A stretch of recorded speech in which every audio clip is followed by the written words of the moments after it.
Bachelor of Environmental Studies, #BES. Are you concerned about climate change? Motivated to find solutions for sustainable living?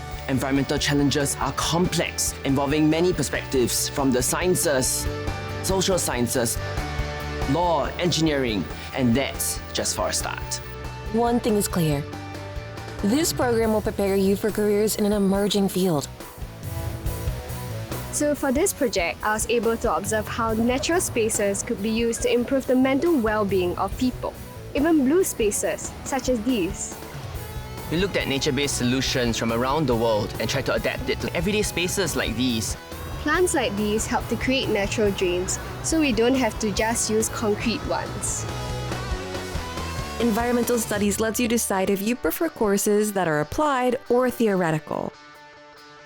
We also get to do a field course in environmental studies, a 2-week trip to observe how communities in Southeast Asia solve environmental challenges. You'll also go on field trips at home. You'll see familiar places from a new perspective.